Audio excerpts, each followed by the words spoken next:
there's a lot of different interpretations of what meditation is. There's a lot of different lineages that throughout the course of history have worked and defined and redefined and specialized different aspects of meditation. And in that, the definitions and the intentions really have sort of fragmented into a whole spectrum of possibilities and ideologies.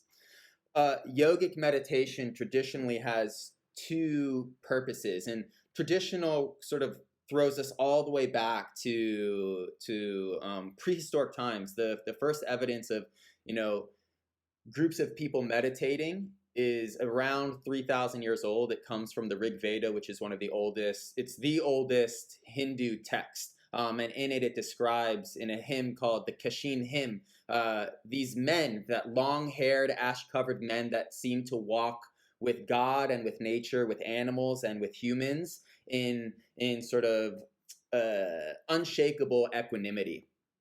And so for me, as any human, I think there's part of us that is enchanted by our history. I would hope so. And so the fact that 3,000 years ago, there were people that learned to look into themselves and reap the benefit of this process before they had the momentum of like a formal cultural practice. And it was the consequences were pronounced enough that in a time when only very special things were written down, they had a specific hymn in the whole sort of narrative of the human experience, just suggests that meditation is an integral and deeply valuable part of the human sort of growth process and maturation process. So the yogis, these ascetics, they distinct from like modern meditation, which is mindfulness, focus on the breath a little bit, relax a little bit, and regain some energy. These yogis developed something called Hatha Yoga. Hatha means force, and so they were unifying with their essence, with their core, which is something we tried to do in the last session. They unified through force, through sheer willpower. They broke through their fatigue, they broke through their judgments, they broke through their fear. All of this sort of can become organized into what yogis believe of as karma, and through their power, they developed this bed of peace, or this oasis of infinite energy and infinite energy and infinite tranquility, as long as they had the willpower to stay connected to it. And so one of the primary methods in which they force themselves into this really special and unique zone is breath work, something called pranayama. And so we're just going to get into it. The first mentioned breathwork technique, which is in the Bhagavad Gita, which is the Hindu Bible, was written about 500 BC, refers to the technique of retaining the breath. Very simply, inhale, hold your breath, exhale, hold your breath. And these ancient practitioners would do this. They would just hold their breath, and in that they gained what they believed was prana, or life energy. And so as modern practitioners, I think it's just really important and valuable. It sort of subdues our doubt by giving us information. What exactly is going on when we hold our breath? And why would these ancient practitioners, the forefathers of this, the art of peace, what generated the experience that they became so committed to? And so a lot of meditation has to do with interacting with our nervous system, stressing it out slightly. That's the force thing, the hatha. They provoked and evoked a sense of danger and a sense of panic in time to befriend it or become acclimated to it, because life in general will cause panic for us anyways. If we have a relationship to it through our own efforts, we seem to tolerate it more skillfully.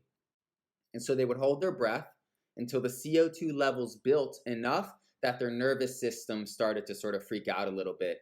And then they learned to embrace those sensations by observing them objectively.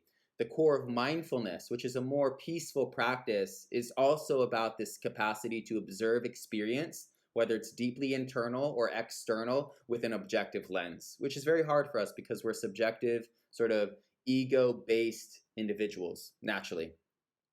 And so as the CO2 builds in our bodies because we're holding our breath, a sense of suffocation arises. We start to freak out. Physical symptomology is tingling, lightheadedness. The the cells in our body, as CO2 builds and our acidity increases, our cells go through something called the Bohr effect. And what that means is that the hemoglobin, right, our blood starts to dump out its reserves of oxygen if we can sustain this like suffocation state. And as our cells dump out, because of necessity, this oxygen, we at the end of it feel wonderfully and markedly awakened, right? So it's this cellular effect that you'll get into today. And so that's the positive effect. As we build CO2, we force our cells, the blood cells, to release their oxygen, and we experience this cellular sort of rebirth. The challenge again is, despite the obvious, I feel like I can't breathe, CO2 is building, we're experiencing an increased acidity. And so as the CO2 builds, the last thing I want to mention is we are forcing our blood to move up into our brain. And so dormant capillaries in the brain are also going to open, which provokes a sense of hyper presence. And so we can see how the yogis sort of unknowingly stumbled upon this physiological process that enabled them to do the very things that their meditative practice sort of asks of them, which is to internalize, right? The acidity, the change in the inner environment becomes so stark that their minds look inwardly. It energizes them by forcing the blood to release the oxygen reserves, and it funnels blood up into the skull to provoke even more intense presence. And so the yogis used pranayama, this breath work, to enhance the experience of their meditative process. And the last thing I'd like to say, sort of differentiating mindfulness, which is just a relaxation thing, which is very, very useful from yogic meditation, is that the yogis believe there is more to life than just sort of the endless cycling of our responsibilities and the responsibility of managing our homes, managing our health, and managing our well-being. And this is something very close to my heart, and I hope to sort of push into you, is that the great potential of all human beings is to look inside themselves and through their own exploration really discover what it means to exist, to define on their own terms, mostly through experience and not through like intellect and philosophy, what we are as individuals and what life is as a phenomenon that is fundamentally mysterious and beyond our intellect, but still in range of perception. And when we touch these answers on our own, through our own internalizing efforts, our experience of well-being is lifted in a remarkable way. And so just sort of seeding the philosophers within all of you, we sort of talked about this last time, the willingness to contemplate soul, the willingness to contemplate deep purpose. It's a beautiful addition to a meditative practice that might just orbit around relaxing a little and focusing a little bit. Cool? Sweet. So all of this considered, let's get into the practice. Comfortable seated position. If you're sitting on a chair, sit at the edge of your chair to force your hips to tilt forward. This is an anterior tilt, and in that your spine is going to lift up. Okay. And now everyone, rest your wrists on your knees. If you're sitting in a chair, it might be hard to get your wrists all the way into your knees, but straighten your fingers, flip your palms up into the sky, and your knuckles, or maybe your finger knuckles, might rest on the knees. And so whatever part of your hands or your wrists or your fingers are touching your knees, straighten everything so the arms become as stiff as a board. Now take a second to spread the fingers as wide as possible. Observe the distance between each fingertip and do your best to create more space. Now just focus on your right hand and feel each part of the finger. Just the right hand. And notice that as you focus on each finger, as your mind figuratively lands on the finger, it becomes more real to you. Now, without thinking, bring the first finger that comes to mind to your thumb. An exercise in intuition. Okay, left hand. Again, feel the fingertips. Observe the distance between each fingertip, and very simply, create more space between each fingertip. Now scan each finger on your own and notice as your mind figuratively lands on the finger, it becomes more real than it was. Bring a random finger to the thumb.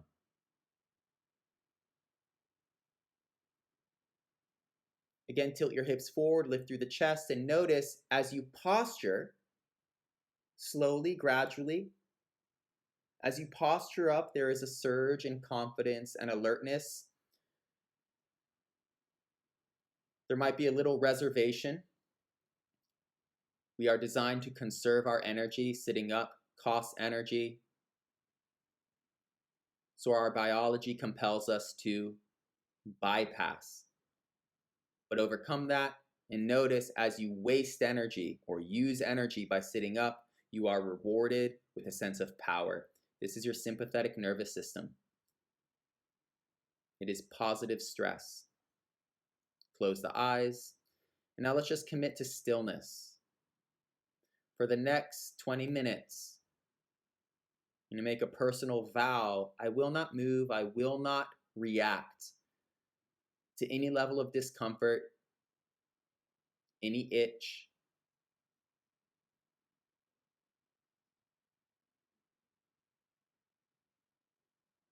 And then start to slow down the breath. As you inhale, breathe deeply into the belly. Feel the stomach swell and then the chest, slowly. And as you exhale, pull the belly in and actually start to sit taller. Inhale, the belly swells. And as you exhale, draw the belly in. Think about your abdomen grabbing onto the lower spine.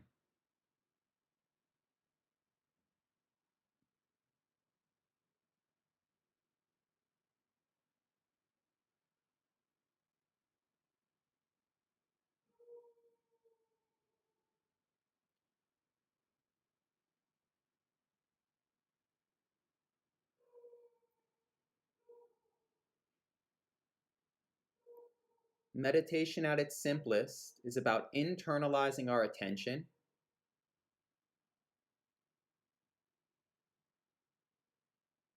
It is the process of exploring our inner experience.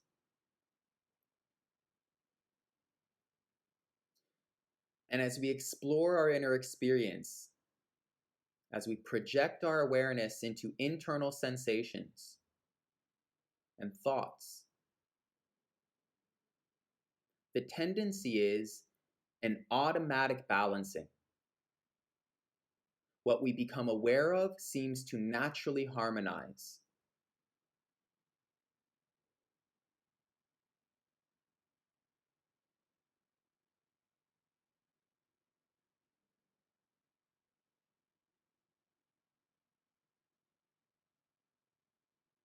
The yogis observed this consequence of internalizing and surmised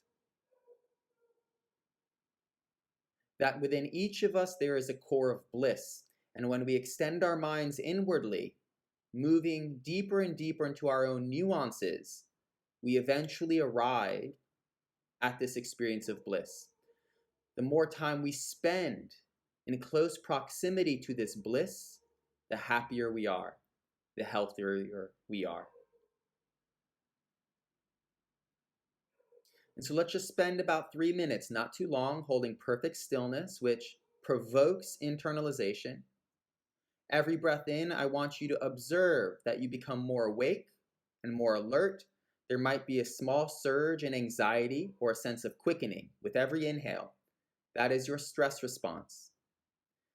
And every time you exhale, there's a counterbalance. You relax, you become heavier, your body becomes a bit more euphoric, and there's a sense of calming. And so you're learning to communicate and become more fluent with the signals, the languaging of your autonomic nervous system. A beautiful thing. 3 minutes here, not too long. Inhale, notice power. Exhale, notice peace.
Slow down your breath.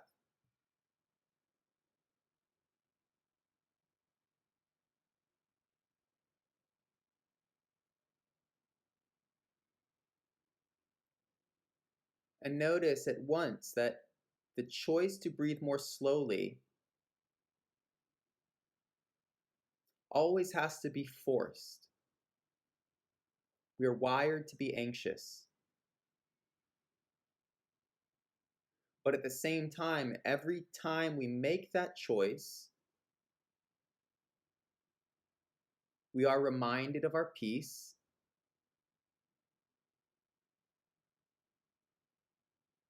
and we are reminded that we can, in fact, trust this moment enough to surrender to it.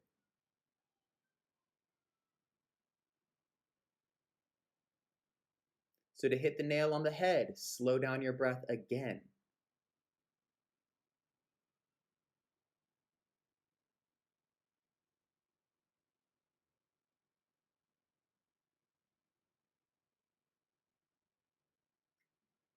Now, I'd like you to count the length of your exhale. Our exhales tend to be a bit longer than our inhales.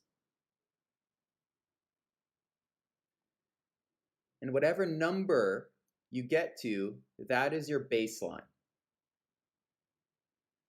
We're going to engage this breath technique called Kumbhaka, breath retention. Inhale for your baseline, which means you'll have to slow your inhale down. Then hold your breath for that baseline. Exhale for your baseline. And again, with nothing in your lungs, hold your breath for that baseline. And so every segment of this 4-part breath is the same length. You can think of this as the squared breath. Inhale baseline, hold for your baseline, exhale baseline, hold baseline. What I want you to pick up on is that every time you hold your breath, there is the sense of heightened presence and deeper internalization. As you hold your breath, I want you to feel the nuances of your inner body. Things like tingling, buzzing, spaciousness, lightness, heat, cold, even heaviness. Hard to identify, ambiguous sensation. Inhale, hold, exhale, hold.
As you hold your breath, the sense of internalizing increases. A sense of mental quiet increases. Physical sensitivity increases.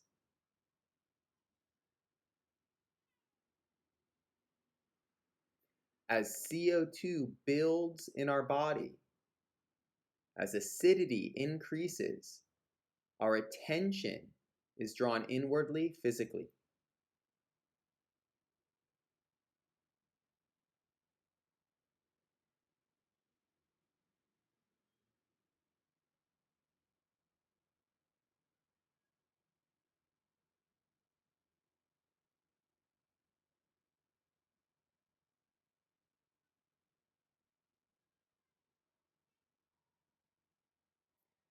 Now let's increase the intensity. I would like you to add 2, 3, or 4 counts to the retentions only. Lengthen the time you are holding your breath. This might become very challenging. The sense of suffocation might become overwhelming, but this is a good thing. You are triggering your sympathetic nervous system. You are triggering a fight or flight response.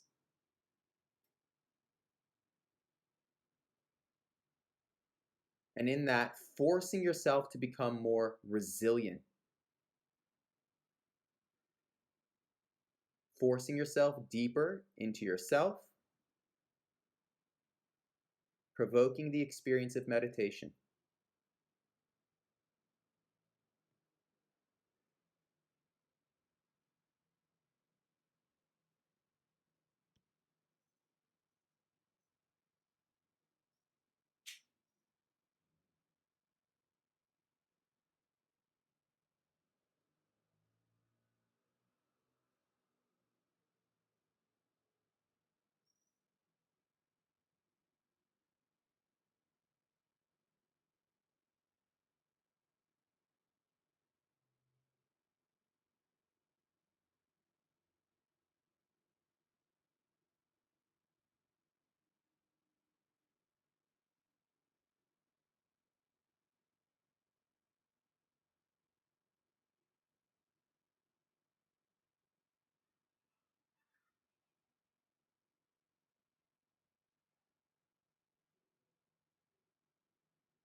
We're going to increase the intensity one more time. I'd like you to stop counting. Inhale as slowly as you possibly can. Hold your breath for as long as you possibly can. Exhale as slowly as you possibly can. And again, hold your breath for as long as possible. The sense of suffocation will increase dramatically. You might trigger a fear response. Let's try to do this 3 times. As you collect CO2 by holding your breath for as long as possible, you are forcing the oxygen reserves in your blood to release. The more you can tolerate, the greater the consequence after the fact.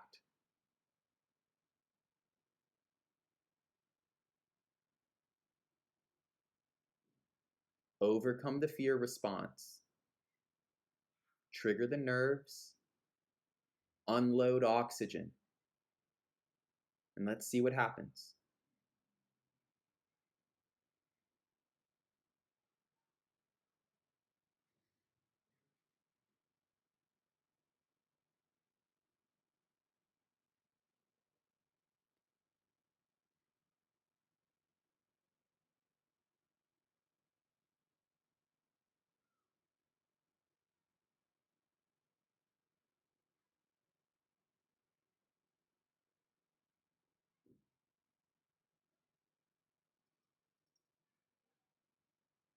Good work. Keep pushing.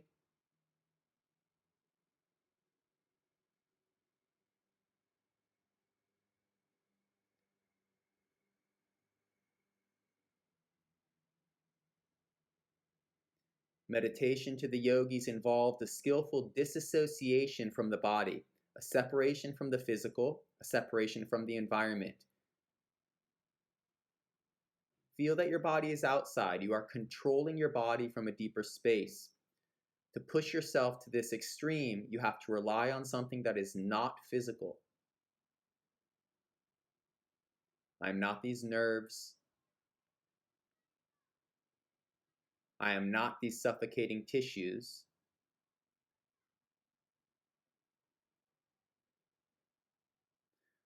Okay, wherever you are, start to breathe normally. Hold perfect stillness.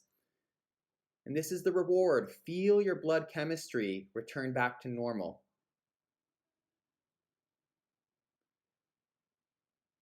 Slow down the breath and learn to savor the sensations. Tingling, buzzing.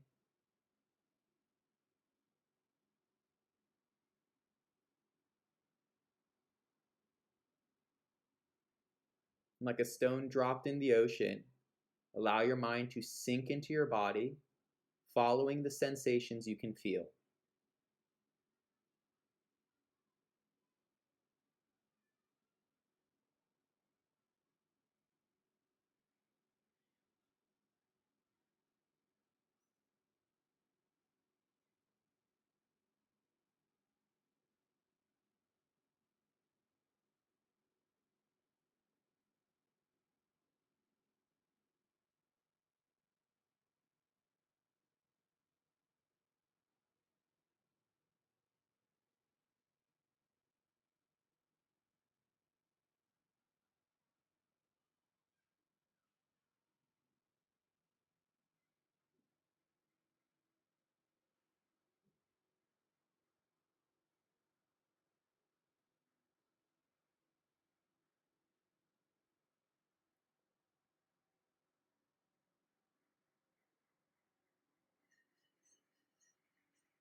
Now, the practical point of this practice is to internalize ourselves, to release our stress, to soften our concerns so we can come back out into our lives in the world with greater clarity, a little bit more energy, and a little bit more faith to continue well. So just listen for a moment. And as you listen to the natural sounds of your environment, provoke a sense of gratitude. Try to perceive through force the beauty of this normal moment and the evidence of some psychological shift created through a physical shift is your capacity to do so. Life is good. The simple truth.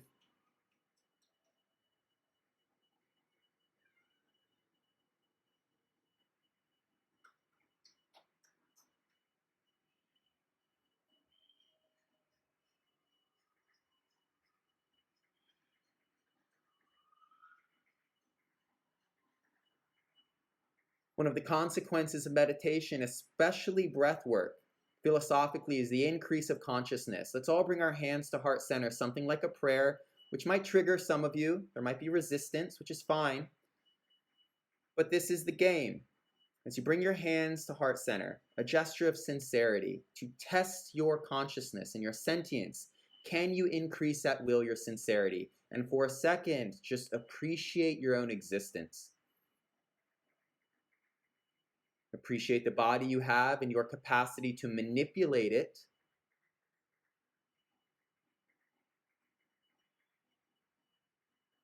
Appreciate the opportunity to overcome obstacles by learning to interact skillfully with both sides of your nervous system. Appreciate that life is something to explore, as is your own being. Let's just take one more inhale. One more exhale. And as you open your eyes, Try to maintain a meditative state, but notice the second you open your eyes, that sense of meditation disappears.